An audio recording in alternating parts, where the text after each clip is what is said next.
Yes ma'am. Yes ma'am. तो पहला point है introduction of JSP.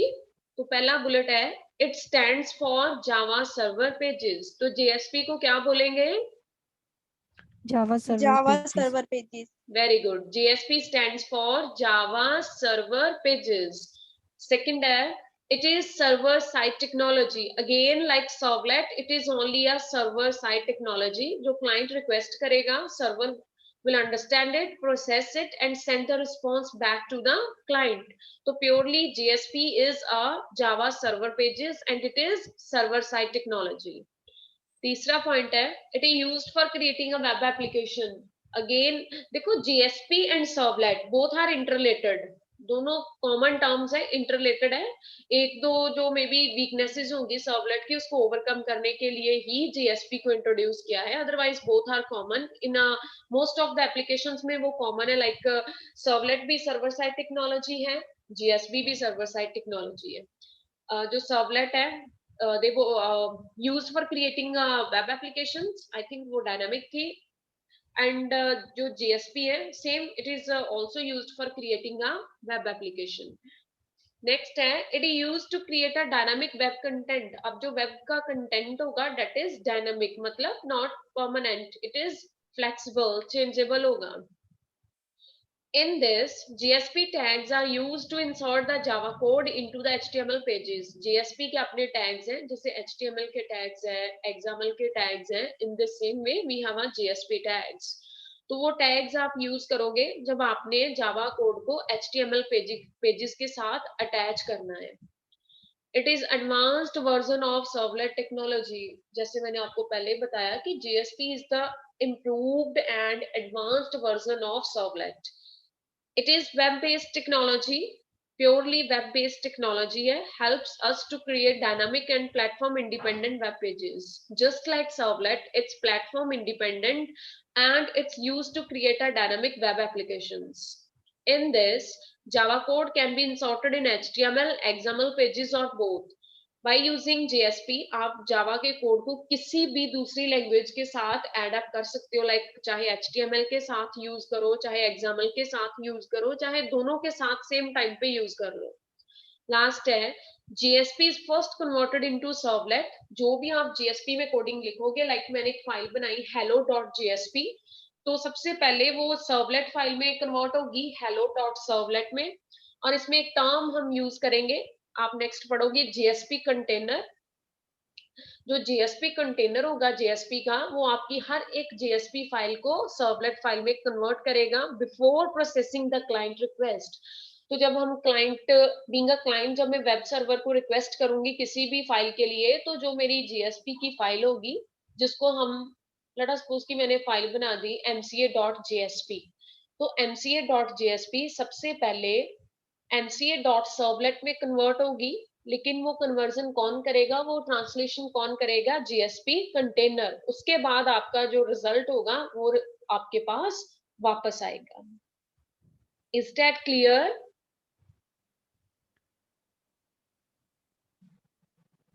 Ji ma'am. Yes ma'am. Take a 2 minute, read all points, it's very very easy. सारे points पढ़ लो, फिर भी अगर किसी पॉइंट में कोई डाउट है तो बोलो, हम रिपीट कर ले, नहीं तो आगे चलेंगे।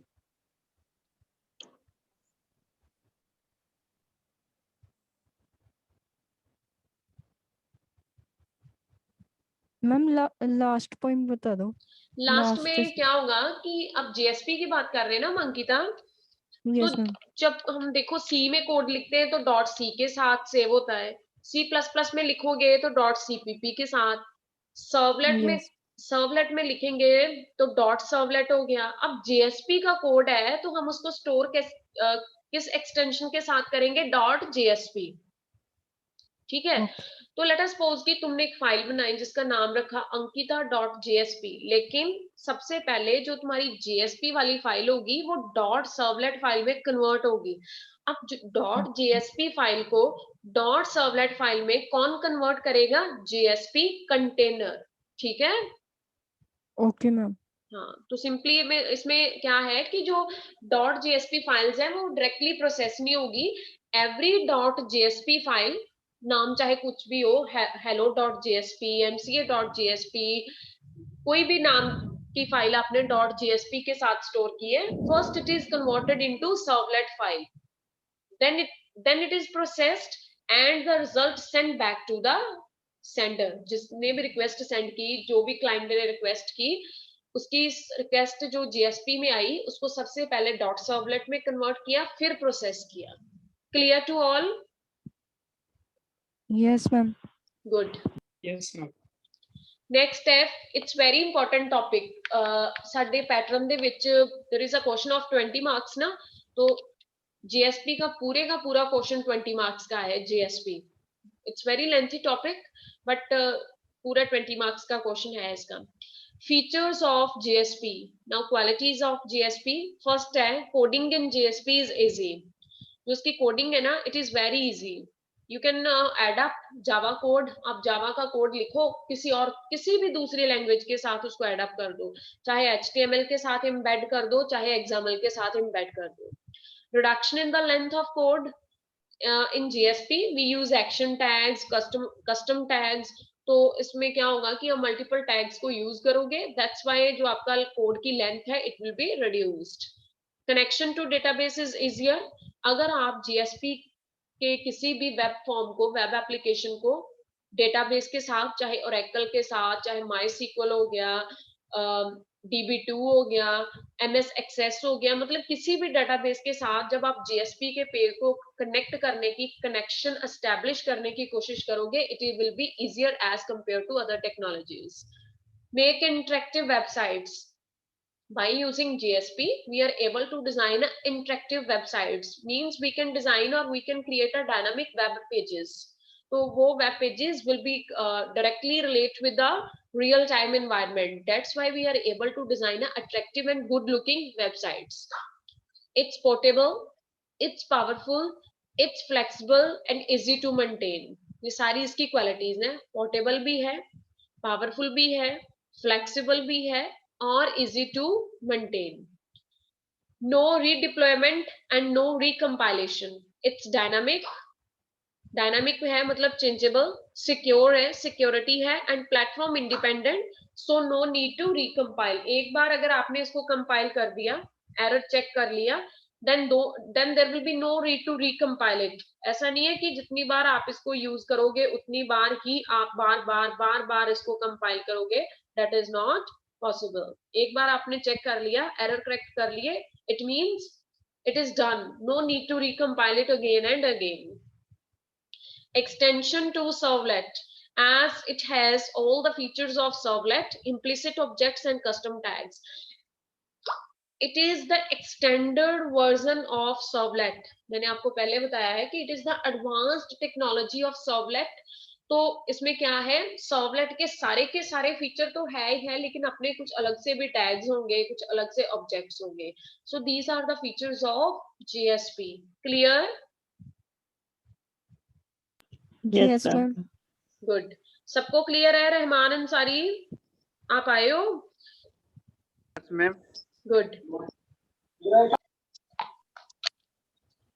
Now see the JSP architecture. Now the architecture is divided into two categories. एक हमारे पास वेब क्लाइंट है और दूसरा क्या है? एक क्लाइंट होता है Web server. Server ma'am. Very good. तो एक वेब क्लाइंट है और दूसरा वेब सर्वर है. क्लाइंट रिक्वेस्ट सेंड करता है कि response? Request. and ma'am request send करता है क्लाइंट. तो सर्वर क्या करता है उसको? सर्वर उसको मैम एक्सेप्ट response. करता है. ठीक है. तो JSP architecture is divided into two main categories. One is web client and second is web server. Web client जैसे हम लोग हैं, let us suppose we are the clients. हम रिक्वेस्ट करेंगे तो जो भी हम सबसे पहले HTML सबमिट बटन, जैसे हमने पहले भी डिस्कस किया है कि जो जावा का कोड होगा वो हम HTML के साथ भी एम्बेड कर सकते हैं और XAML के साथ भी. अब HTML बटन, जो सबमिट बटन आपने लगाया, उस पर क्लिक किया, मतलब जब आप कुछ टाइप करके उसके बाद सबमिट या सेव करोगे तभी तो आपकी रिक्वेस्ट आगे फॉरवर्ड होगी ना. अगर हम किसी को ईमेल भी करनी है तो टू लिखा, फ्रॉम लिखा, सब्जेक्ट लिखा, अटैचमेंट ऐड की, उसके बाद आप जब तक सेंड पे नहीं क्लिक करते तब तक आपकी मेल सेंड होती है कि नहीं? No. नो। तो सबसे पहले सबमिट बटन पे क्लिक करो, फिर जो क्लाइंट होगा वो क्या रिक्वेस्ट कर रहा है? JSP file.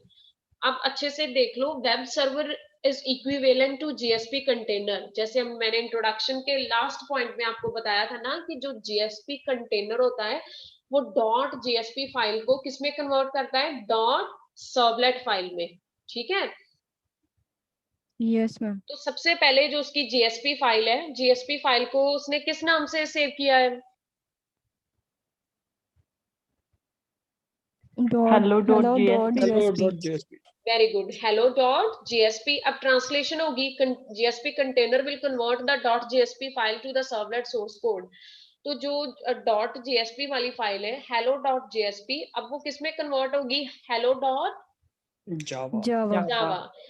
अब ट्रांसलेशन तो होगी, ट्रांसलेशन के बाद है कंपाइलेशन। तो जो सर्वलेट कंपाइल करेगा, जो हेलो डॉट जावा है वो हेलो डॉट जावा के बाद, इंट्रोडक्शन में भी हमने पढ़ा था कि डॉट जावा के बाद जो कंपाइलर है वो किस एक्सटेंशन में फाइल को कन्वर्ट करता है? Hello dot Class. क्लास। तो सबसे पहले जीएसपी से, जीएसपी की बात कर रहे हैं तो definitely the file will be stored with extension dot GSP. अब जीएसपी कंटेनर का क्या काम है? उसको सर्वलेट रीडिंग मोड में कन्वर्ट करना। तो hello dot JSP is converted into hello dot Java, hello dot Java is converted into hello dot class. अब जो डॉट क्लास फाइल होती है उसको हम रन करेंगे, उसको एग्जीक्यूट करेंगे, और जो भी आउटपुट आएगी, जो भी रिस्पॉन्स हम रेडी करेंगे, वो रिस्पॉन्स किसको सेंड बैक कर देंगे? वेब क्लाइंट को। ठीक है, Yes, ma'am. Yes, ma'am. इस डायग्राम में अगर किसी Yes, को भी ma'am. कोई डाउट है ना तो बोलो। No, ma'am. Good. Following steps includes the GSP architecture. तो सिंपल उसने लिखा है कि सबसे पहले जो वेब क्लाइंट है वो रिक्वेस्ट सेंड करेगा वेब सर्वर को जीएसपी पेज के लिए, जिसकी एक्सटेंशन होगी dot JSP. As per the request जो वेब सर्वर होगा हियर आफ्टर कॉल्ड एज, चाहे वेब सर्वर बोल लो चाहे जीएसपी कंटेनर बोल लो, वो पेज को लोड करेगा। उसके बाद जो जीएसपी कंटेनर है वो डॉट, जो आपकी फाइल थी डॉट जेएसपी, उसको किसमें कन्वर्ट कर देगा? डॉट जावा में। और इस प्रोसेस को हम क्या बोलते हैं? ट्रांसलेशन। उसके बाद जो डॉट जीएसपी से डॉट जावा में फाइल आपकी कन्वर्ट हुई है, अब दोबारा हम उसको कंपाइल कर, जब कंपाइल करेंगे तो that will be converted into dot class file. तो डॉट क्लास फाइल जब डॉट जावा से डॉट क्लास में कन्वर्ट होगी तो उस फेज को हम क्या बोलेंगे? Compilation phase. अब जो डॉट क्लास फाइल है सर्वलेट की वो एग्जीक्यूट होगी, और एग्जीक्यूशन के बाद जो भी रिजल्ट आएगा, जो भी आउटपुट आएगी, वो एज अ रिस्पॉन्स हम किसको सेंड कर देंगे? क्लाइंट को। अब देखो, पहले रिक्वेस्ट की डॉट जेएसपी फाइल, अब डॉट जेएसपी से जब वो डॉट जावा बनेगी तो उस फेज को बोलेंगे ट्रांसलेशन। डॉट जावा से जब वो डॉट क्लास बनेगी तो उस फेज को क्या बोलेंगे? Compilation. So first is translation, second is compilation. Compilation के बाद जो डॉट क्लास फाइल बनेगी उसको एग्जीक्यूट कर देंगे, जो आउटपुट आएगी उसको उसको as a response we will send back to the client. Clear to all? Yes, ma'am. सबको क्लियर है? Yes, ma'am. Good. Yes, ma'am.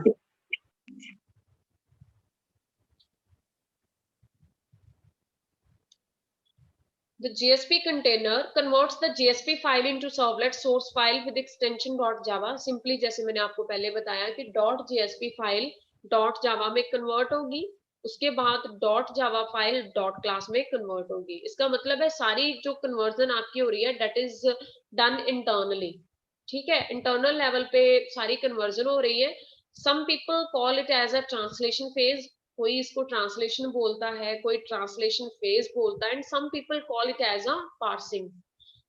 Hello dot JSP को हेलो डॉट जावा में कन्वर्ट करने का जो स्टेप है, कोई इसको ट्रांसलेशन कहता है, कोई ट्रांसलेशन फेज कहता है, कोई इसको पार्सिंग कहता है। टू डू द ट्रांसलेशन, एक सेकेंड,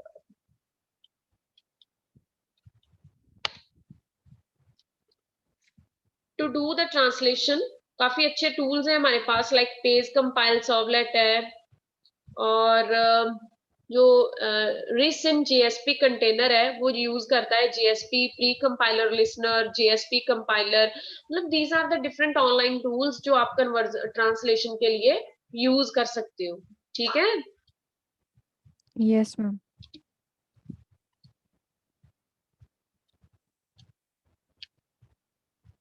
अगेन बार बार वही रिपीट किया है कि कंटेनर सबसे पहले dot JSP file co dot Java file में कन्वर्ट करेगा, उसको ट्रांसलेशन बोलेंगे।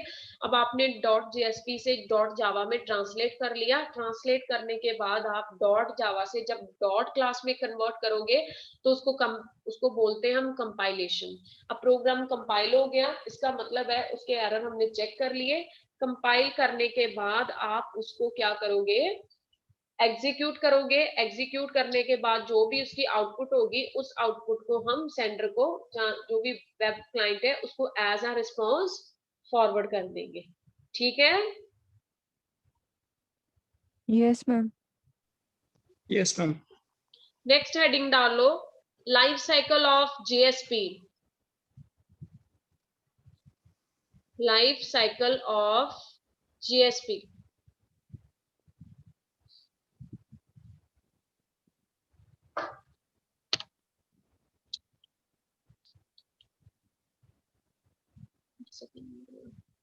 This is the life cycle of GSP.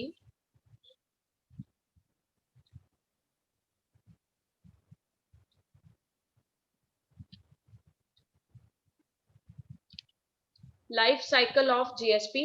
सबसे पहले जीएसपी की फाइल है, जीएसपी की फाइल लेट अस सपोज कि मैंने बना दी mca.jsp। जब वो सर्वलेट फाइल में कन्वर्ट होगी ट्रांसलेशन में तो mca.jsp अब किस में कन्वर्ट होगी, Java. जावा। तो डॉट जेएसपी से जब वो डॉट जावा में कन्वर्ट होगी तो उस फेज को हम क्या बोलेंगे, ट्रांसलेशन फेज। Translation. अब डॉट जावा से जब mca डॉट जावा से वो mca डॉट क्लास में कन्वर्ट होगी तो उसको क्या बोलेंगे हम, Servlet. मतलब compilation phase. Compilation phase. Very good. उसके बाद है, this is the life cycle की कैसे जीएसपी काम करता है। पहले जीएसपी की फाइल है, फिर सर्वलेट फाइल बनेगी जिसकी एक्सटेंशन होगी डॉट जावा, फिर वो सर्वलेट क्लास बनेगी लाइक जिसकी एक्सटेंशन होगी, पहले मैंने बनाई mca.jsp, फिर mca.java, फिर mca.class। उसके बाद 3 फंक्शंस हैं जीएसपी के। जीएसपी इनिट, इनिशियलाइज करना है आपने, उसको स्टार्टअप करना है।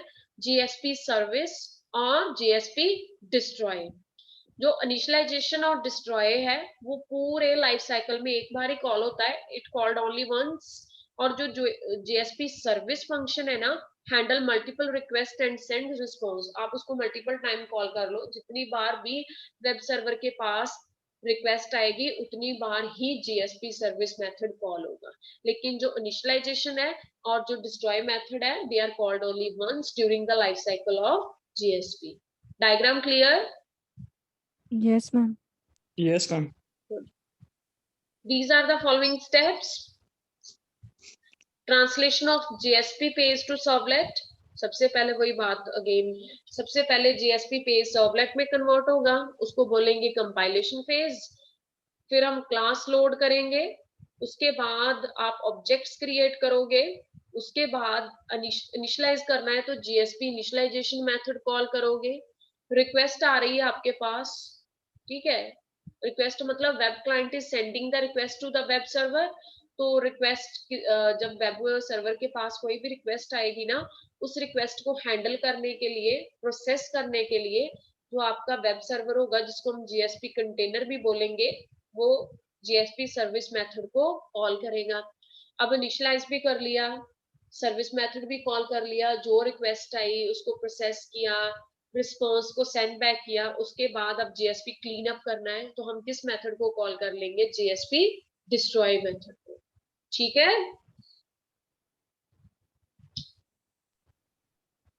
Yes, ma'am. गुड। पहला है translation, this is the first step of GSP life cycle.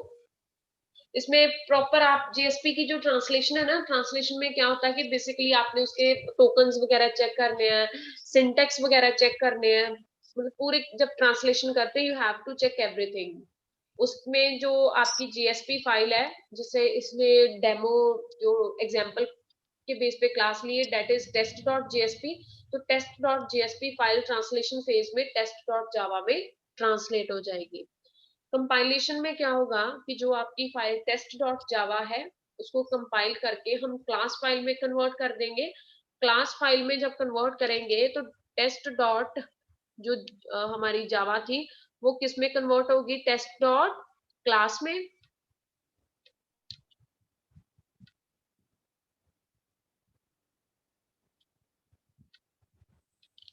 तो जो टेस्ट डॉट जावा है वो कन्वर्ट होगी आपकी टेस्ट डॉट क्लास में। कंपाइलेशन के 3 स्टेप्स है। Parsing the JSP, parsing means translation, translating और translation phase. Turning the JSP into servlet, इसका मतलब है डॉट जो डॉट जेएसपी फाइल है उसको सर्वलेट फाइल में मतलब डॉट जावा फाइल में कन्वर्ट कर दो। कंपाइलिंग द सर्वलेट मींस अब जो डॉट जावा क्लास नाम की फाइल है उसको डॉट क्लास फाइल में कन्वर्ट कर दो। क्लास लोडिंग का मतलब है कि servlet class which has been loaded from JSP source is now loaded into container. जिस टाइप की आपके पास रिक्वेस्ट आ रही है उस टाइप की आप क्लास को जब कोई रिक्वेस्ट प्रोसेस करनी है तो जेएसपी कंटेनर में उस क्लास को लोड कर लो। उसके बाद नेक्स्ट है कि आपने क्लास के ऑब्जेक्ट्स क्रिएट करने हैं। ठीक है, जैसे सी में तो है नहीं, सी प्लस प्लस में हम किसी भी जब किसी क्लास के डेटा मेंबर और मेंबर फंक्शन को कॉल करते हैं तो we are going to first create the object of classes. तो ऐसे ही सबसे आपने इनिशियलाइज करना है, उसके लिए आपके पास जेएसपी इनिशियलाइजेशन मेथड है। उसके बाद जेएसपी सर्विस मेथड को कॉल करो, जितनी भी सर्वर के पास रिक्वेस्ट आ रही है उसको प्रोसेस करो। प्रोसेस करके जो आपको क्लाइंट ने रिक्वेस्ट की उसको रिस्पॉन्स सेंड करो। रिस्पॉन्स सेंड करने के बाद जेएसपी डिस्ट्रॉय मेथड कॉल करो। ठीक है, जैसे इनिशियलाइजेशन जेएसपी इनिशियलाइजेशन मेथड से कॉल करो, एक बार ही पूरे लाइफ साइकिल में कॉल होगा।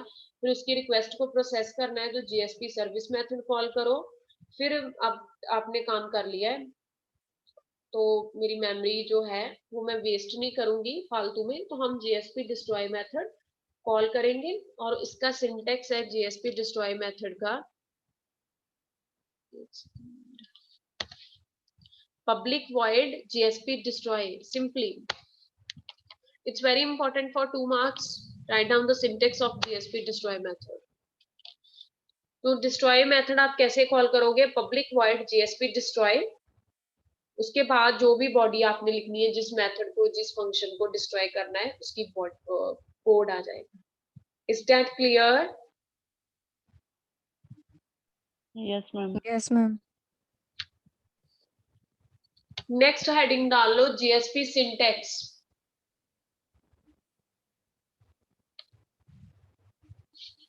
पहला कौन सा टैग है,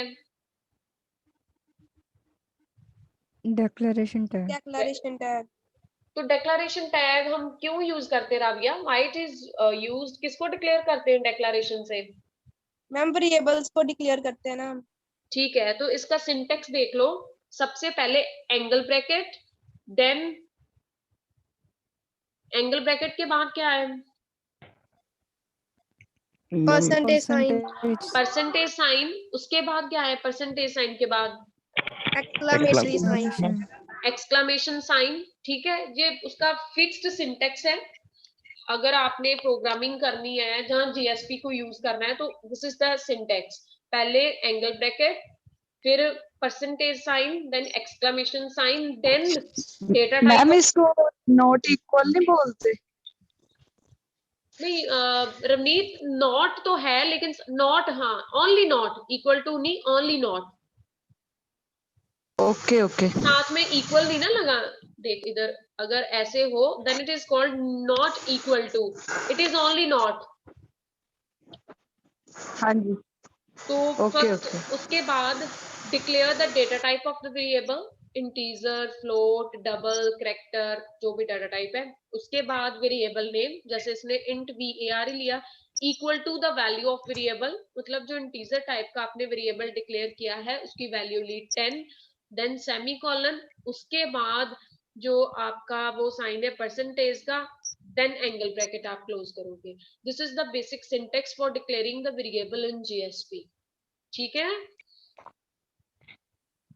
Yes, ma'am.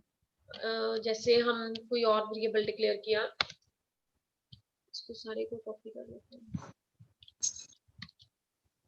बेसिक सिंटेक्स तो ऐसे ही आएगा. अब मैंने वेरिएबल डिक्लेयर किया है फ्लोट का, this is the data type. Variable मैंने किया है लाइक एवरेज.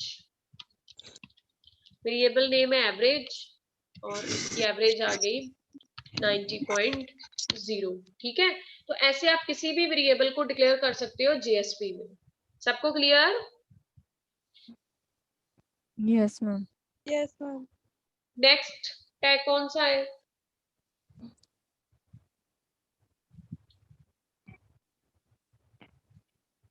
बोलो नेक्स्ट कौन सा है? JavaScript. JavaScript. Scriptlet tag. Yes, Java scriptlets tag. It allows us to add any number of Java code, variables and expression. जो last में tag पढ़ा है ना जावा डेक्लरेशन, वो declaration is only for a single variable या एक से ज्यादा वेरिएबल को सिर्फ है वो वेरिएबल्स के लिए ही. लेकिन जो जावा स्क्रिप्टलेट्स है इसमें आप number of any number of Java code add कर लो, वेरिएबल ऐड करना है वेरिएबल ऐड कर लो, एक्सप्रेशन ऐड करना है एक्सप्रेशन ऐड कर लो. सिंटेक्स है angle bracket, percentage symbol, then जो भी आपने जावा का कोड लिखना है उसको लिखो, उसके बाद जो परसेंटेज सिंबल आपने स्टार्ट किया है उसको क्लोज भी करेंगे. एग्जांपल देखो, मैंने आपको पहले हम बार बार चीज एक ही पढ़ रहे हैं ना कि we can add up the Java code with HTML और XML फाइल. तो वो जावा कोड को अब बताओ किसके साथ ऐड कर रहा है इस एग्जांपल में, HTML है कि XML है? HTML. HTML. पहले HTML टैग उसने स्टार्ट किया, देन बॉडी स्टार्ट की, बॉडी में अब स्क्रिप्टलेट हम यूज करेंगे टैग. पहले ब्रैकेट ओपन की, percentage sign, out dot print, this is the output function. जो अगर आपने कुछ डिस्प्ले करवाना है तो आप आउट डॉट प्रिंट लिखोगे. क्या हम डिस्प्ले करवाएंगे? मैसेज क्या आएगा? Welcome to GSP. GSP. उसके बाद डबल कोट्स में है तो स्ट्रिंग में है वेलकम टू जीएसपी. सेमी उसके बाद सेमीकोलन डाल दिया और जो परसेंटेज वाला सिंबल है उसको क्लोज किया. बॉडी आपने स्टार्ट की थी HTML की, बॉडी क्लोज की, HTML टैग क्लोज किया. किसी को कोई प्रॉब्लम इसमें? No. सबको क्लियर है? लक्ष्मीना क्लास नहीं लगा रही? Yes, ma'am. लक्ष्मीना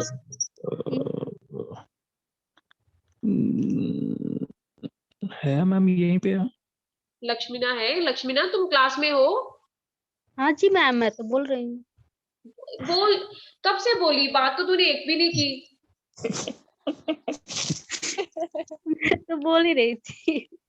अब घर बैठी बातें कर रही हो तो वो तो नहीं ना फिर हमें सुनाई देगी. मैंने सोचा कहीं चली गई है, क्लास ही नहीं लगाने आती लक्ष्मीना. नहीं मैम, मैं तो सुन रही थी. सुन रही हो, समझ भी रही हो ना? हाँ जी मैम, समझ भी गुड रहे हैं. Good good.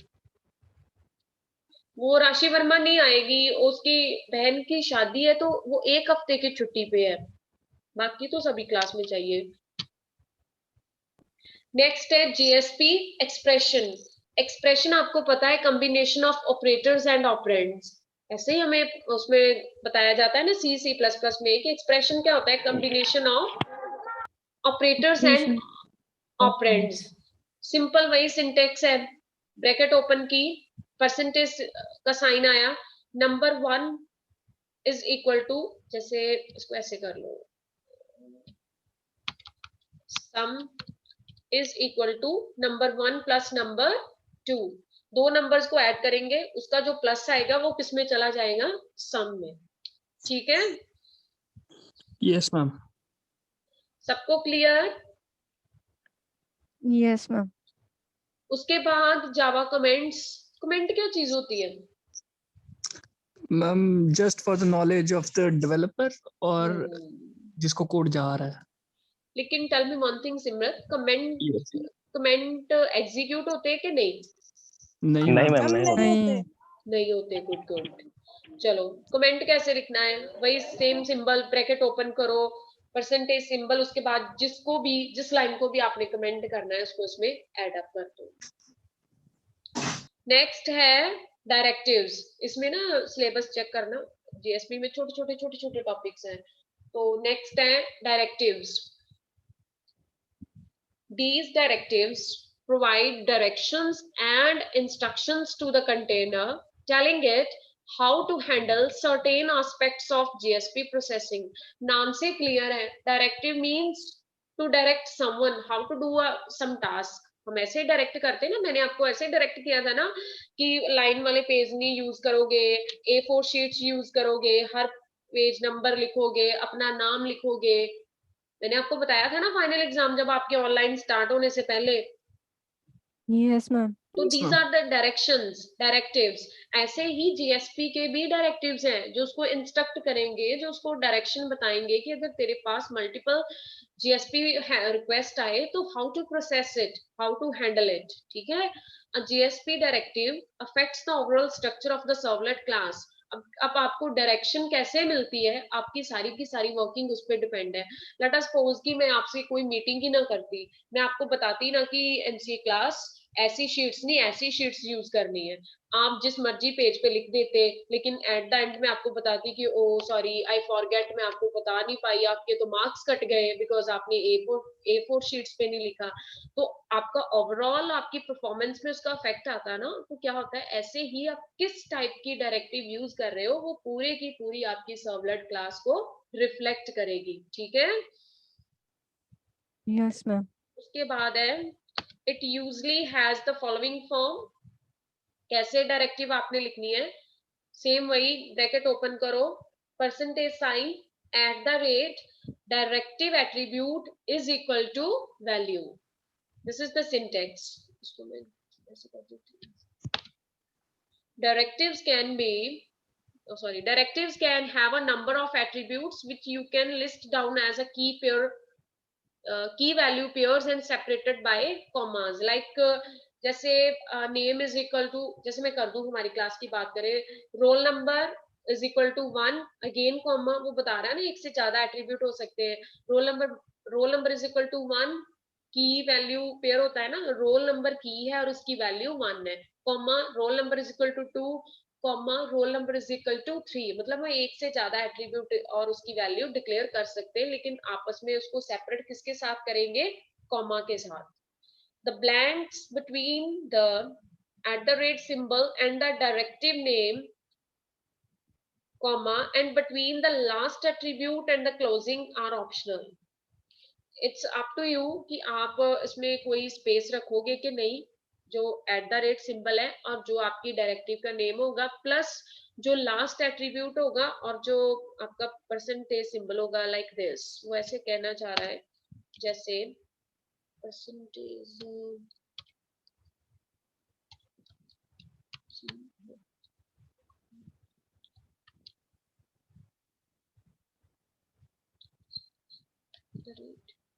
अब इसमें और डायरेक्टिव नेम में रोल नंबर लेते हैं। इट्स अप टू यू कि आप @ और रोल नंबर में स्पेस रखोगे कि नहीं। दूसरा, इसमें मल्टीपल वैल्यूज हैं, पहले मैंने लिया रोल नंबर 1, फिर मैंने लिया रोल नंबर 2, फिर मैंने दूसरा एट्रीब्यूट तीसरा लिया roll number is equal to 3। अब वो बोल रहा है कि and between the last attribute and closing. अब मैं चाहूँ तो इसको साथ में अटैच करके क्लोज कर दूं, इट्स अप टू मी कि इसमें मैं स्पेस डालूं। ठीक है। वो ये बात कहना चाह रहा है कि इट्स अप टू यू कि आपने @ और फर्स्ट डायरेक्टिव ने स्पेस नहीं रखना तो ऐसे लिख दो, स्पेस रखनी है तो स्पेस कर दो। इट्स अप टू यू कि आपने लास्ट एट्रीब्यूट और क्लोजिंग टैग में नहीं स्पेस करनी तो अटैच कर दो, स्पेस करनी है तो एंटर कर दो। ठीक है। Clear to all? Yes. Yes ma'am. जो डायरेक्टिव्स है ना हमारी, उसके पास हमारे पास ऑप्शंस होती हैं। जो एट्रीब्यूट आपने पास करने हैं ना, डायरेक्टिव एट्रीब्यूट, वो एट्रीब्यूट कौन कौन से है, पेज एट्रीब्यूट है, इंक्लूड एट्रीब्यूट है, और तीसरा कौन सा है, तीसरा एट्रीब्यूट बताओ कौन सा है? टैग लिब, टैग लिब, गुड। जैसे वी कैन यूज लाइब्रेरी। हाँ, जैसे अब वो इसका मतलब है कि डायरेक्टिव्स में जो यहाँ पे एट्रीब्यूट्स हैं वो हमारे पास कौन कौन से हैं? एक आ गया पेज, ठीक है, @page, this is the directive attribute. और दूसरा कौन सा था हमारे पास? एक है टैग लिब, ऐसे करके लिखना है, टैग लिब लिख लो, चाहे पेज लिख लो, चाहे आप इसको इंक्लूड लिख लो, ठीक है। These are the directive attributes, ठीक है।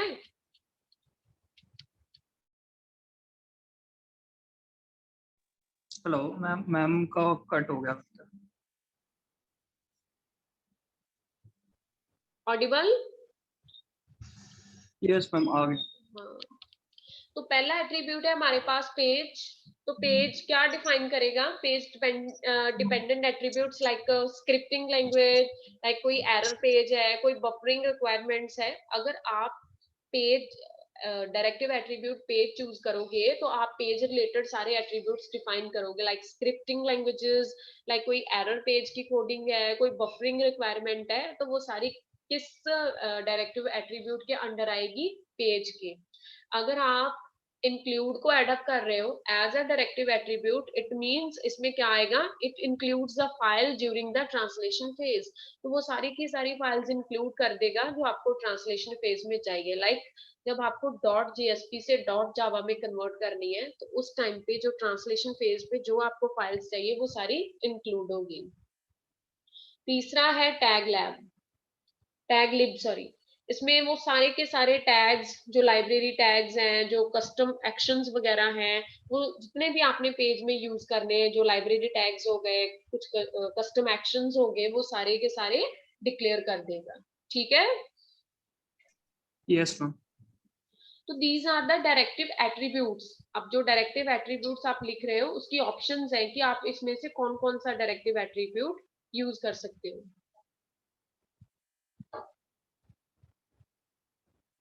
पहला है page directive. The page directive is used to provide the instructions to the container। है तो सारे डायरेक्टिव इंस्ट्रक्ट ही करेंगे कंटेनर को, चाहे पेज है, चाहे टैग लिब है, चाहे इंक्लूड है। These instructions pertain to the current JSP page। You may code page directive anywhere in your JSP page। तो कहीं भी आप इसको एडअप कर सकते हो। By convention, page directive are coded at the top of the JSP page. तो अच्छी गुड प्रैक्टिस है कि आप उसको JSP पेज के टॉप पे ही कोड करो। बेसिक सिंटेक्स है, कैसे आपने इसको करना है, सारा सिंटेक्स सेम रहेगा। जहां पे डायरेक्टिव एट्रीब्यूट थे वहां पे आप पेज एट्रीब्यूट ऐड कर दोगे, इज इक्वल टू वैल्यू। उसके बाद you can write the example के केस में आप कैसे इसको लिखोगे? JSP directive dot page attribute. Syntax थोड़ा अलग है, बात तो वही है। पहले JSP, उसके बाद कॉलन, देन डायरेक्टिव। अब बता रहे हो कि पहला की JSP की फाइल है, अब उसमें डायरेक्टिव है, डॉट के साथ हम बता रहे हैं कि कौन सा डायरेक्टिव हम ले रहे हैं, पेज है, इंक्लूड है कि टैग लिब है। तो मेरे पास है dot page attribute is equal to value. Clear? Yes ma'am. तो इसके भी फर्दर आपके पास ऑप्शंस है, buffer, auto flush, content type और एरर पेज और इज एरर पेज। जो बफर होगा, it specify the buffering model for the output stream. आपने बफर से सुना है? Buffer yes ma'am. क्या? Yes, ma'am. Tell me what is buffer. Ma'am kind of loading, जैसे बफरिंग होती है उसी चीज का रिलेटेड है। और जिसमें कोई मैम डाटा स्टोर हो जाता है ऑपरेटिंग सिस्टम में। Simrat, it's a temporary working area. Okay yes ma'am, okay okay, ठीक है ma'am. Buffer is not a permanent. Buffer में आप वो files, documents, libraries add up करते हो that you need only for a short span of time. Okay ma'am. Buffer is a temporary working area. Auto flush controls the behavior of the servlet output buffer।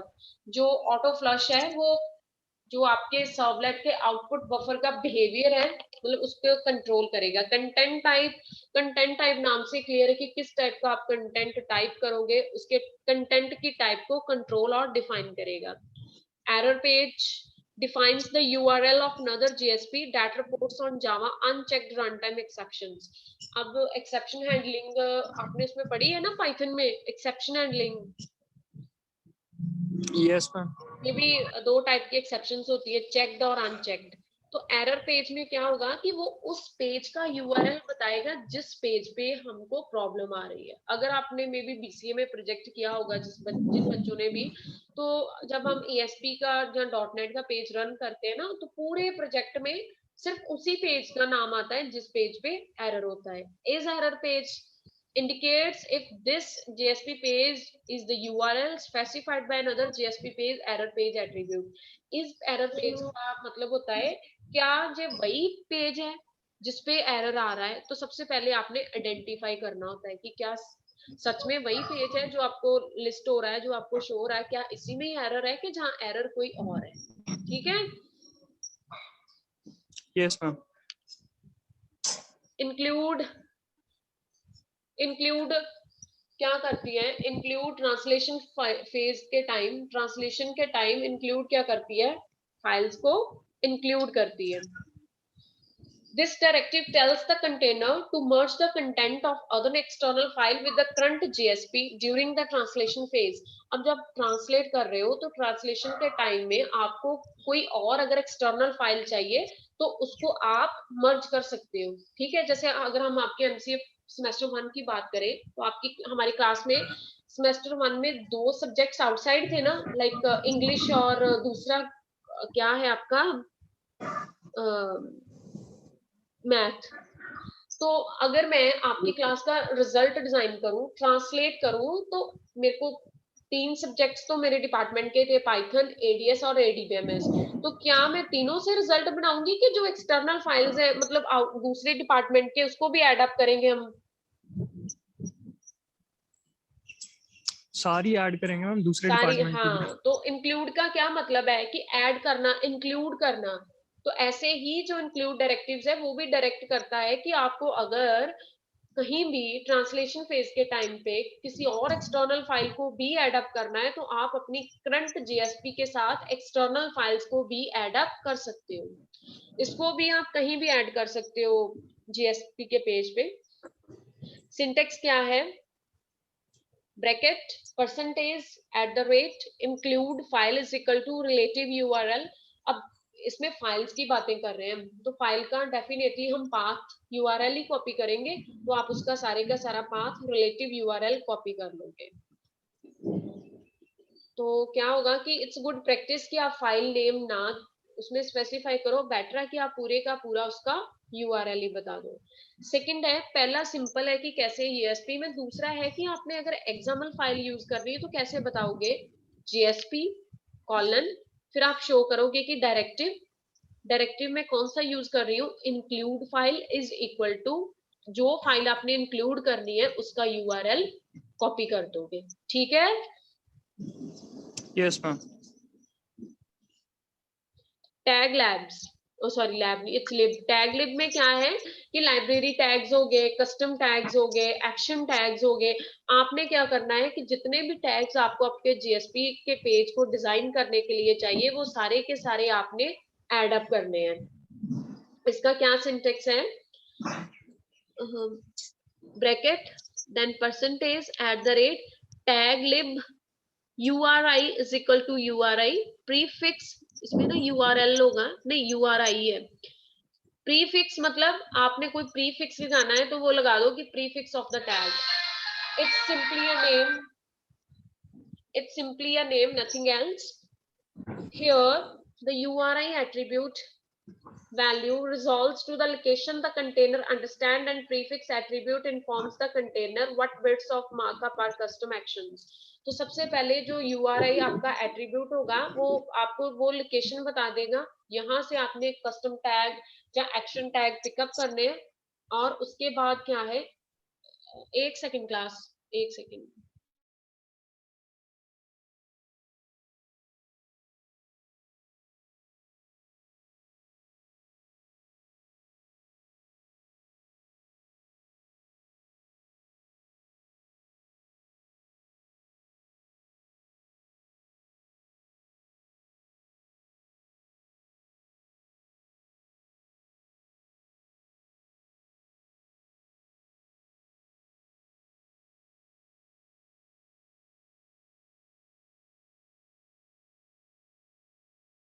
JSP colon directive dot tag lib, name of the tag, URI is equal to URI prefix of tag.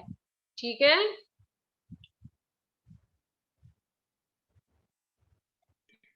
हाँ जी ma'am. ਮੈਨੂੰ ਲੱਗਦਾ ਅੱਜ ਕੱਲ੍ਹ ਸਿਮਰਤ ਹੀ ਪੜ ਰਿਹਾ ਹੈ, ਬਾਕੀ god sleep ਹੋ ਗਏ ਨੇ। नहीं मैम, मैं भी हिल रहा नहीं थोड़ा मैम। Left right. ठीक है, नेक्स्ट देखो एक्शंस। these actions, एक सेकंड में हेडिंग लिखना, these are the JSP actions, JSP actions. These actions use constructs in XML syntax to control the behavior of the servlet engine. You can dynamically insert a file, reuse Java Beans components, forward the user to another page, or generate HTML for Java plugin. Basically, we have a JSP action. आपको JSP में actions भी मिलेंगे जिसका क्या क्या काम है। कोई फाइल डायनामिकली इंसर्ट करनी, आपने Java Beans के कंपोनेंट्स को रीयूज करना, forward the user to another page, एक पेज से दूसरे, लाइक आपने कभी चेक किया है ना, अगर आपने कुछ रीड किया तो लिखा होता है कि for more reading click on the below link, click on the above link. अब उस लिंक पे हम क्लिक करते हैं तो एक पेज से दूसरे पेज पे मूव करते हैं, that is called forward the user to another page. और कोई आपने HTML जनरेट करना है जावा प्लगइन के लिए तो हम यूज करेंगे JSP एक्शंस को। There is only one syntax for action elements. इसका क्या सिंटेक्स है, JSP colon action underscore name attribute is equal to value। Basically JSP action का मतलब है कि आप क्या एक्शन परफॉर्म करना चाहते हो। आपने कोई फाइल डायनामिकली इंसर्ट करनी है, आपने जावा बीन्स के कंपोनेंट्स को रीयूज करना है, आपने यूजर को एक पेज से दूसरे पेज पे मूव करवाना है, क्या आपने कोई HTML डिजाइन करनी है जावा प्लगइन के लिए, तो वो सारा किस में आएगा, जावा JSP एक्शंस में। और इसका सिंटेक्स है JSP colon action underscore name और उसके बाद attribute is equal to value। ठीक है, Yes, Yes, ma'am. ma'am. इसका देख लो क्या क्या चीज है। JSP colon include means it includes the file at the time the page is requested। अगर जब पेज रिक्वेस्ट होगा तो उस टाइम पे अगर आपने फाइल इंक्लूड करनी है तो आप यूज करोगे JSP colon include। JSP colon use beans finds और initiates a Java bean। आपने वो सुना है Java bean, BCA में जिन्होंने जावा की है, NetBeans तो पता होगी। नो मैम, कोड जावा की थी, उसमें नहीं थे। नहीं तो जब BCA में आपने कोडिंग किस पे की है, नोटपैड पे? No, ma'am. Java पे? पे। नहीं मैम कौन, Java नोटपैड पे मैम, नहीं जावा का कोड तो नोटपैड पे नोटपैड पे होती थी होता ना। है। NetBeans नहीं यूज किया आपने? No ma'am. चलो कोई बात नहीं। उसके बाद है JSP dot get properties, sorry set property. Java bean की प्रॉपर्टी सेट करनी है, JSP colon get property, Java bean की आपने प्रॉपर्टी गेट करनी है। JSP कॉलन फॉरवर्ड, मतलब अगर आप किसी एक पेज से दूसरे पेज पे यूजर को फॉरवर्ड करवाना है तो JSP dot forward. JSP colon plugin means it generate the browser specific code that marks an object or embed tag for Java plugin। अगर आपने कोई ऑब्जेक्ट क्रिएट करना है जहां कोई पेज, जहां कोई फाइल एम्बेड करनी है, मतलब एड अप करनी है। JSP colon एलिमेंट्स एग्जाम्पल के एलिमेंट्स को डिफाइन करेगा लेकिन डायनामिकली। JSP colon एट्रीब्यूट आपके जो एग्जाम्पल के एलिमेंट्स के एट्रीब्यूट्स है उसको डायनामिकली रन टाइम पे डिफाइन करेगा। JSP colon body example elements की बॉडी को डायनामिकली डिफाइन करेगा। JSP colon text used to write the template text in JSP pages and documents। These are the syntax। Action के syntax है कि क्या क्या एक्शन आप परफॉर्म कर सकते हो, include, use bean, set property, get property, forward, plug in, element, attribute, body and text. Clear है? Yes, ma'am. Yes, ma'am. उसके बाद कॉमन एट्रीब्यूट्स देख लो। We have 2 common attributes. Action element के लिए हमारे पास 2 कॉमन एट्रीब्यूट्स हैं। पहला कौन सा है? ID attribute। दूसरा Scope Scope attribute. attribute. Rabia पढ़ इसको, आईडी एट्रीब्यूट को। The ID attribute uniquely identifies the action element and allows the action to be referenced inside the JSP page. If the action creates an instance of an object, the ID value can be used to reference it through the implicit object page context. तो ID attribute, ये दोनों attribute सबसे ज्यादा common है, लेकिन है सिर्फ और सिर्फ एक्शन एलिमेंट्स के लिए। आईडी एट्रीब्यूट आपके एक्शन एलिमेंट को यूनिकली आइडेंटिफाई करेगा, मतलब हर एक्शन एलिमेंट का आईडी होगी। आईडी 1 कोई और एक्शन होगा, आईडी 2 कोई और काम करेगा, आईडी 3। तो इसमें क्या है, and it allows the actions to be referenced inside the JSP page. तो अगर एक्शन एलिमेंट्स की आईडी होगी तो आप आईडी के अकॉर्डिंग एक्शन एलिमेंट्स को आपके जीएसपी पेज पे कॉल कर सकते हो। If the action creates an instance of object, अगर आप एक्शन के साथ किसी भी ऑब्जेक्ट का ब्लूप्रिंट क्रिएट करोगे, then id value can be used to refer it through the implicit object page context। अगर आपने कोई इंस्टेंस क्रिएट कर दिया, मींस उसका ब्लूप्रिंट क्रिएट कर लिया, तो फिर आप id value can be used, तो उस id value को आप कहीं भी जीएसपी पेज पे रेफर कर सकते हो इम्प्लिसिटली। इम्प्लिसिटली का मतलब होता है इंटरनली। उसके बाद है स्कोप एट्रीब्यूट, इसको पढ़ो Rabia. Yes, ma'am.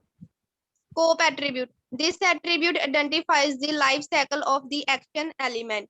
The ID attribute and the scope attribute are directly related, as the scope attribute determines the lifespan of the object associated with the ID. The scope attribute has 4 possible values: first page, second request, third session, and the last one is application. तो scope attribute पूरे का पूरा life cycle बताता है, ठीक है। Life cycle means कि life span, life span means आपने वो पढ़ी है, क्या बोलते हैं उसको, स्टोरेज क्लासेस SDLC. ना स्टोरेज क्लासेस C++ में या सी में, ऑटो हो गई, एक्सटर्न हो गई, रजिस्टर हो गई, और Yes, ma'am. है ना स्टैटिक। Yes, ma'am. उसमें 2 टर्म्स होती है ना, लाइफ टाइम एंड विजिबिलिटी। तो लाइफ टाइम का मतलब होता है कि जो ऑब्जेक्ट है, जो वेरिएबल है, कब तक वो जिंदा रहेगा, क्या स्कोप है। अगर वो लोकल है तो विद इन प्रोग्राम ही वो रहेगा। अगर वो ग्लोबल है तो वो ग्लोबल जो वेरिएबल है वो आपका, उससे क्या होगा कि चाहे आपने प्रोग्राम क्लोज भी कर दिया, लेकिन फिर भी वो वहां पे ही एग्जिस्ट करता रहेगा। तो वैसे ही स्कोप एट्रीब्यूट बताएगा कि क्या स्कोप है आपके ऑब्जेक्ट्स का जो आईडी के साथ एसोसिएटेड है, कब तक वो अलाइव है। अगर लोकल है तो, अगर आप लोकल है तो प्रोग्राम क्लोज किया तो साथ में ही वो क्लोज हो गया। अगर ग्लोबल है तो चाहे आप प्रोग्राम को क्लोज भी कर दो, उसकी एग्जिस्टेंस एज इट इज ही रहेगी, ठीक है। और इसके 4 मेन वैल्यूज हैं, that is page, request, session and application. तो अगर जेएसपी के हम इंक्लूड एक्शन की बात करें तो इंक्लूड मैंने आपको पहले बता दिया है कि इंक्लूड एक्शन में क्या होता है कि सिंपली आप जिस फाइल को, जिस पेज को आपने इंक्लूड करवाना है, उसका यूआरएल आप कॉपी कर दो। और इसमें इसने फ्लश क्या किया है, ट्रू। एक सेकेंड,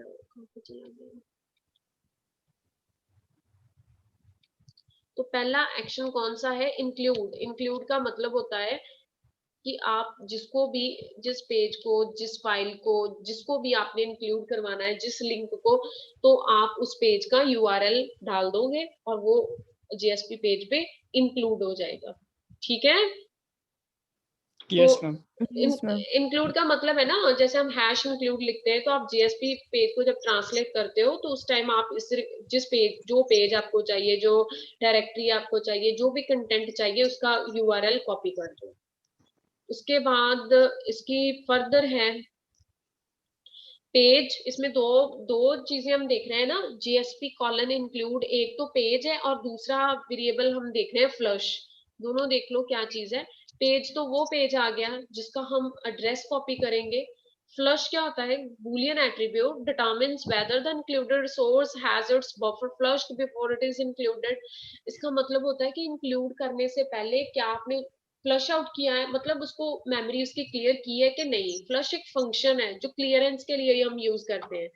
तो अगर आप यूआरएल उसका कॉपी करके जीएसपी में ले जाओगे तो वहां पे जो यूआरएल होगा वो तो फालतू में ही वहां पे मेमोरी स्टोर कर रहा है, तो बेटर है कि आप उसको फ्लश कर दो, मतलब उसकी मेमोरी को क्लीन अप कर दो। ठीक है? Yes ma'am. Yes, ma'am. अब दो फाइल्स होंगी हमारे पास, एक है date.jsp और दूसरी कौन सी है? main.jsp। पहली जो फाइल है, एक सेकेंड इसको ना अलग अलग कर देती हूँ।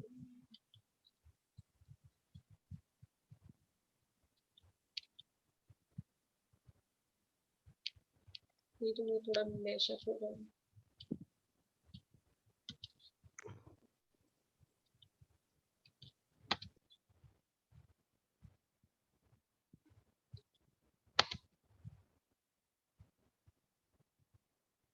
पहली है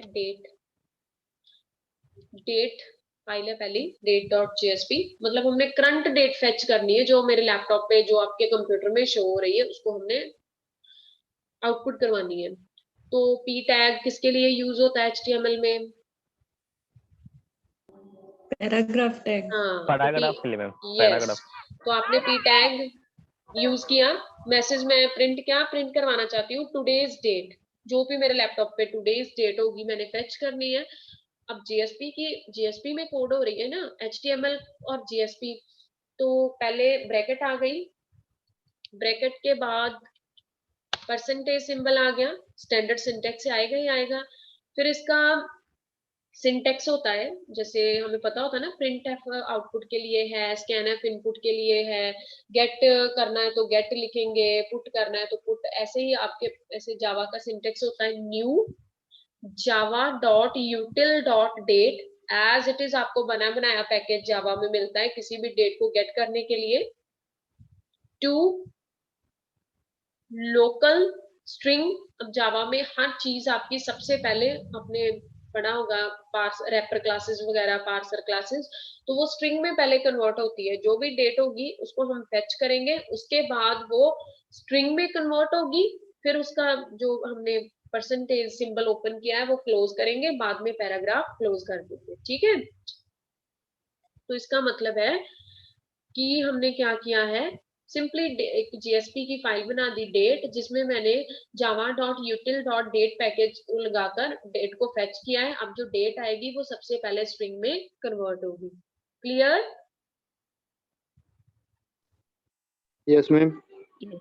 अब देखते हैं दूसरी फाइल जो main.jsp बनेगी, HTML की है।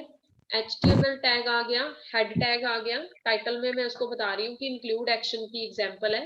हेड क्लोज हो गया, टाइटल पहले टाइटल क्लोज हुआ, फिर हेड क्लोज हुआ। अब बॉडी में मैंने टैग लिया सेंटर में मैंने H2 पे क्या सिंपल मैसेज शो करवाया कि द इंक्लूड एक्शन एग्जांपल। अब JSP colon include page is equal to, अब पेज पे किसका हम कॉपी कर रहे हैं URL? date.jsp का। Flush is equal to true और सेंटर क्लोज, बॉडी क्लोज और HTML क्लोज। इसका मतलब है कि आप बताओगे कि आप किसको इंक्लूड करना चाहते हो। मैंने पहले एक फाइल बनाई थी date.jsp, उसको जब मैंने इंक्लूड एक्शन यूज किया तो उसके साथ पेज के साथ मैंने उसका URL मतलब एड्रेस पास कर दिया या नेम पास कर दिया, date.jsp। ठीक है? Yes ma'am. सबको क्लियर है ना जो इंक्लूड एक्शन है?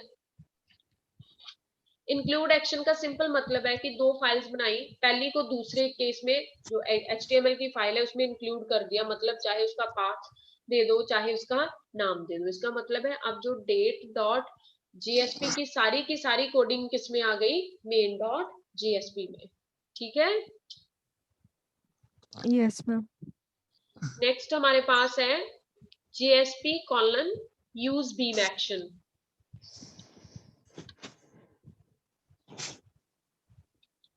एक सेकंड इसको थोड़ा सेट कर ले। The use bean action is quite versatile. It first search for an existing object utilizing the ID and scope variable. तो सबसे पहले ये पुराने ऑब्जेक्ट को फाइंड आउट करेगा, ठीक है, उसकी आईडी और स्कोप वेरिएबल को चेक करेगा. अगर वो ऑब्जेक्ट नहीं फाइंड होता देन न्यू ऑब्जेक्ट को क्रिएट करेगा. ठीक है, पहले हम कोशिश करेंगे कि अगर सेम नेम का या पहले ही वो ऑब्जेक्ट एग्जिस्ट कर रहा है, वो ऑब्जेक्ट है, तो हम उसको यूटिलाइज कर लेंगे. अगर आपको ऑब्जेक्ट नहीं मिल रहा तो हम न्यू ऑब्जेक्ट को क्रिएट कर लेंगे. ठीक है, कैसे Yes, इसको बनाते हैं? JSP colon use bean ID, ID का आईडी इज इक्वल टू उसका जो भी नेम होगा वो आएगा. Class is equal to package dot class, जो भी पैकेज आप यूज करोगे उसका नेम साथ में dot class.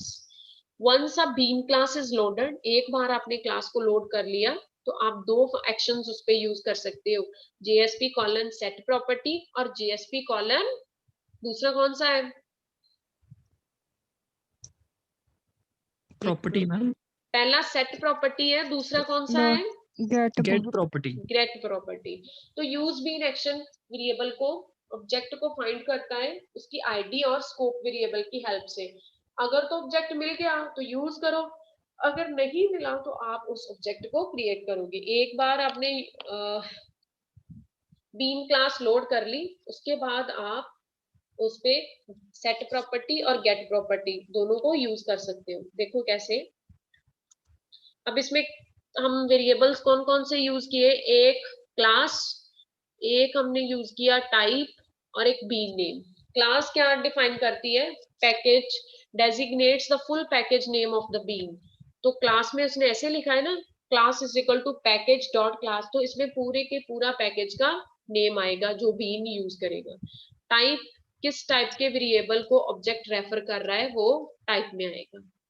Been name gives the name of the bean as specified by the insert method of the java.beans class.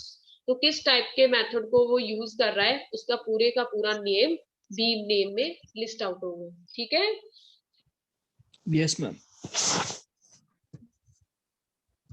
एक सेकेंड थोड़ा.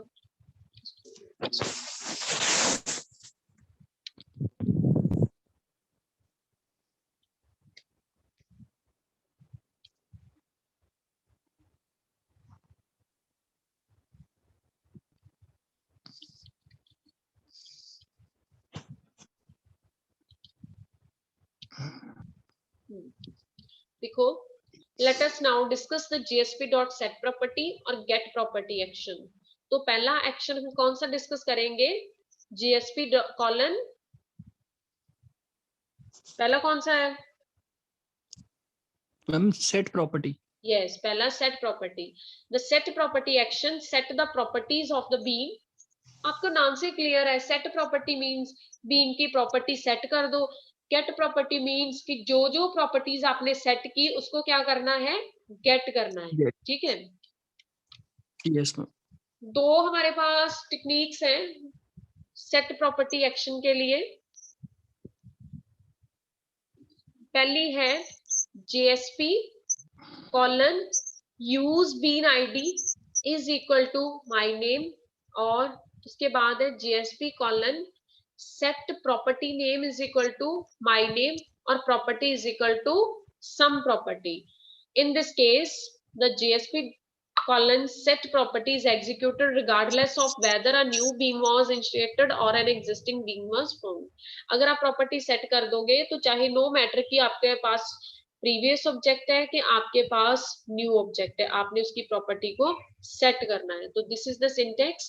JSP colon set property, उसका नेम माय नेम आ गया, और प्रॉपर्टी इज इक्वल टू जो भी आपने उसकी पहले प्रॉपर्टी का नाम बताओगे ना कि किस प्रॉपर्टी को सेट करना है, फिर बताओगे कि जो प्रॉपर्टी को सेट करना है उसकी प्रॉपर्टीज क्या सेट करनी है. ठीक है, यस मैम.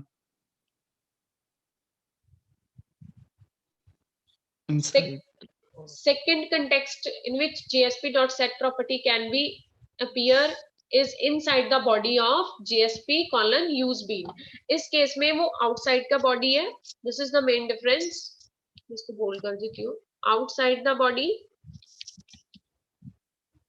लेकिन इसमें है ना आउटसाइड द बॉडी, इसमें इनसाइड द बॉडी।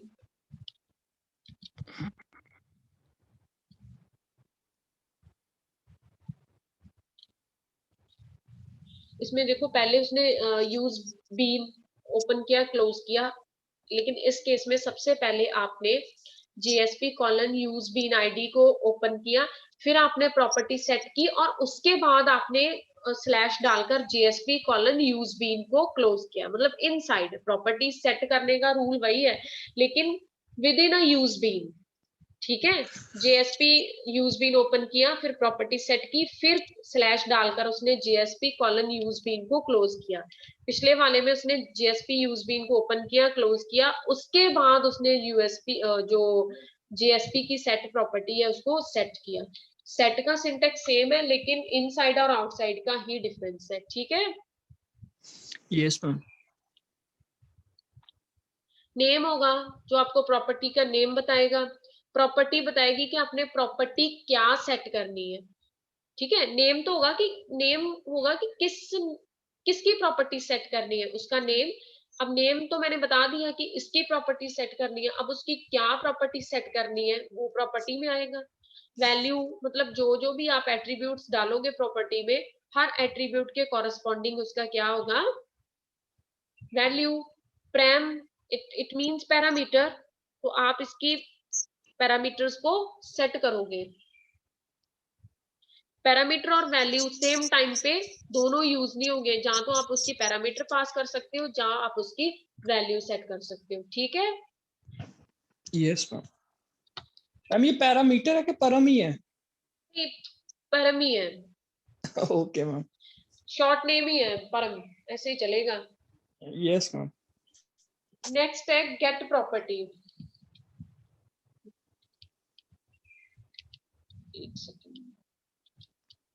अब सेट कर ली तो सेकंड टास्क क्या है, आपने प्रॉपर्टी को क्या करना है, गेट। सेम इसकी भी दो ही कंडीशंस होंगी, within a JSP bean और आउटसाइड द JSP बीन। अब पहली मेरे अकॉर्डिंग तो विद इन है, सबसे पहले इनसाइड है JSP colon use bean ID is equal to my name, उसके बाद स्लैश डालकर उसको उसने क्लोज कर दिया, फिर उसकी प्रॉपर्टी को गेट किया है। ठीक है, यस। और इसमें दो ही है, नेम मतलब जो भी आपकी प्रॉपर्टी का नेम है, और प्रॉपर्टी में क्या है जो आपने उसकी प्रॉपर्टी सेट की है, मतलब क्या प्रॉपर्टी आपने सेट की वो उसमें आएगा। एक सेकंड, हम गाने को आगे बैठ गया। नहीं गाने नहीं लाए, कौन सी? अच्छा ਤੁਹਾਡਾ ਹੀ ਹੈ ਮੈਮ, ਫਿਰ ਤਾਂ ਕੋਈ ਗੱਲ ਨਹੀਂ, ਮੈਂ ਕਿ ਸ਼ਾਇਦ ਕੋਈ ਸਟੂਡੈਂਟ ਆ ਵਿੱਚ। नहीं कौन सी वाली sir. So name means we will get the name of the property, जो भी उसका नेम होगा वो नेम में आएगा, और जो भी प्रॉपर्टी हमने गेट करनी है वो किस में आएगा, प्रॉपर्टी में। ठीक है, एक सेकंड इसमें साथ में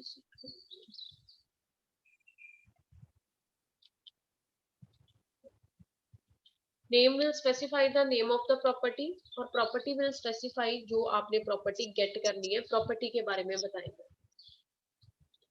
देखो एग्जाम्पल है कि let us define a test bean that will further be used in our example.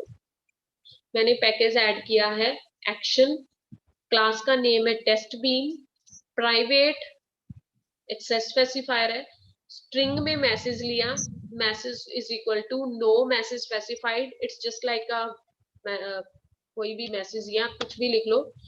उसके बाद पब्लिक स्ट्रिंग गेट मैसेज नाम का एक फंक्शन हमने लगाया, उसमें आपने पैरामीटर पास किया कि वो गेट मैसेज में हम रिटर्न करेंगे मैसेज, जो मैसेज रिटर्न करेंगे वो गेट होगा।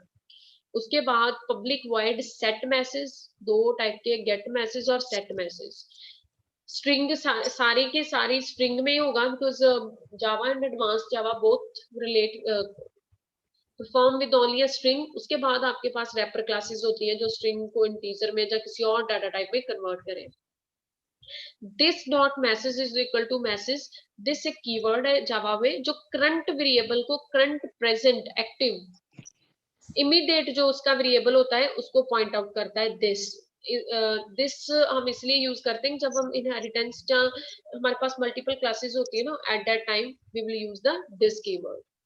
तो पहले सिंपली पैकेज एक्शन लगाया, क्लास लगा दी, मैसेज पास किया, गेट मैसेज में वो रिटर्न जो भी मैसेज रिटर्न करेगा वो हम गेट करेंगे, सेट मैसेज में हम मैसेज सेट करेंगे। मैंने इसको बता दिया this dot message is equal to means अभी जो करंट बिल्कुल प्रेजेंट मैसेज है, इमीडिएट मैसेज है, उसको सेट करें।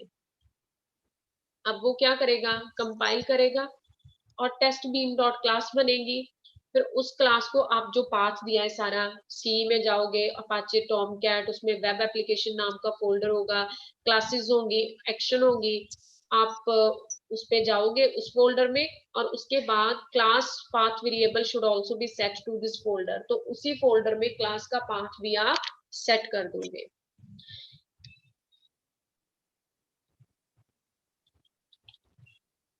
This is testbean.java। उसने testbean.java की फाइल बनाई, उसको test.class में कन्वर्ट किया, सेव किया। दूसरी फाइल वो बना रहा है HTML की, HTML उसके बाद हेड, देन टाइटल, टाइटल में वो बता रहा है using Java beans in JSP, फिर हेड क्लोज किया, बॉडी, फिर सेंटर, फिर H2 में सिंपल मैसेज पास किया using Java beans in JSP, H2 को क्लोज किया। फिर वो अब बीन आईडी यूज करेगा, JSP colon use bean ID is equal to test. अब क्लास कौन सी हमने लास्ट यूज की थी, चेक करो, हमारे पास क्लास है टेस्ट बीन, तो क्लास उसने यूज की है, class is equal to action dot test bean, हम एक्शन पे फोकस कर रहे हैं ना, तो एक्शन डॉट टेस्ट बीन। फिर वो क्या करेगा,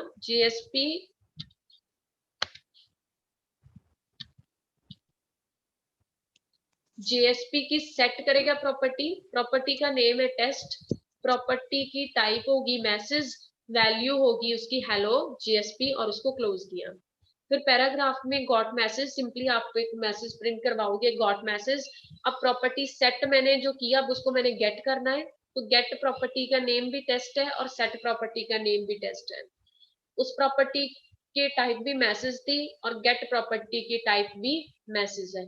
सेंटर क्लोज किया, बॉडी जो ओपन किया आपने ऊपर उसको क्लोज कर दिया, और जो HTML टैग आपने ओपन किया उसको क्लोज कर दिया। ठीक है मैम, गेट प्रॉपर्टी में भी दोबारा से लिखना पड़ेगा प्रॉपर्टी इक्वल्स टू मैसेज? हाँ, प्रॉपर टाइप में मेंशन करोगे ना आप, जो सेट के टाइम पे सेट किया वही गेट के टाइम पे सेट करोगे। Okay ma'am. ठीक है, सेट और गेट जो सेट किया अल्टीमेटली आएगा, तो वही गेट में। यस मैम, वैल्यू नहीं ना दी इन्होंने, बस वैल्यू मिस की है। ओके हाँ, उसके बाद है कि let us now try to access main dot JSP, it would display the following result. तो इसके बाद जब आप इसको रन करोगे तो आपको क्या मिलेगा, रिजल्ट मिलेगा। तो उस केस में जो प्रॉपर्टी आपने सेट की होगी वही प्रॉपर्टी आप गेट करोगे। तो इसने दो फाइल्स बनाई है, एक HTML की और एक JSP की। This is the JSP file जिसमें उसने मैसेज पास किया, और HTML फाइल में मैसेज गेट किया है, प्रॉपर्टी सेट की और प्रॉपर्टी गेट की। अब इसको देखते हैं कि कितना पढ़ाए हैं, एक दो एक्शन पढ़ेंगे, इसके बाद भी हमारी क्लास है ना। Yes ma'am. Exactly at 1 PM I will over the class, आप भी रेस्ट करना, then फिर हम at 2:10 almost be present। Yes ma'am. Last पढ़ लेते हैं, JSP colon forward action. Forward action में मैंने आपको बताया था ना, एक पेज से दूसरे पेज जब हम स्विच करते हैं ना, आपने कई बार चेक किया होता, लिखा उसमें लिखा होता है ना कि to fill this form click on this link, ऐसे होता है ना। तो उस लिंक पे क्लिक करोगे तो हम किसी दूसरे पेज में मूव करते हैं, जंप करते हैं, तो फॉरवर्ड करते हैं। तो उसके लिए हमारे पास होता है फॉरवर्ड एक्शन, कि यूजर को, प्रोग्रामर को, डेवलपर को एक पेज से दूसरे पेज पे स्विच करवाना। तो वो हाइपर लिंक हम यूज करते हैं, लिंकिंग की हेल्प से एक से ज्यादा पेज आपस में इंटरकनेक्टेड होते हैं। तो फॉरवर्ड एक्शन में क्या सिंटेक्स है, JSP colon forward page is equal to उस पेज का एड्रेस डाल दो जिस पेज पे आप यूजर को मूव करवाना चाहते हो, फॉरवर्ड करवाना चाहते हो। अब देखो इसमें पेज ये एक ही इसमें एट्रीब्यूट है दैट इज पेज, तो पेज में वो उस पेज का एड्रेस आएगा, यूआरएल आएगा जिस पेज पे आपने उसको मूव करवाना है, स्विच करवाना है। 2 फाइल बना दी सिंपल उसने, एक डेट डॉट जीएसपी है जिसमें सारी की सारी कोडिंग आप डाल दोगे, सिंपल पहले वाली की कैसे आपने कंप्यूटर से सिस्टम से करंट डेट को एक्सेस करना है।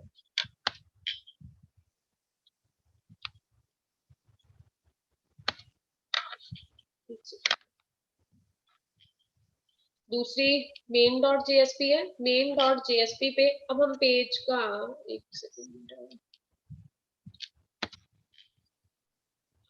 किस पेज का एड्रेस दे रहे हैं हम उसको, JSP colon forward page is equal to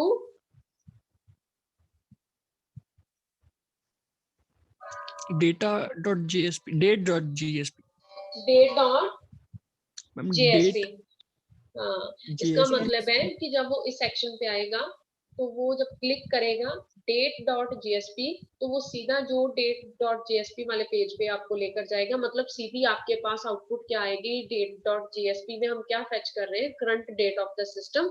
तो डेट जो भी आपने कोडिंग लिखी उसके अकॉर्डिंग जो आउटपुट बनती होगी वो आपको डिस्प्ले हो जाएगी। ठीक है, Yes मैम। Yes, ma'am.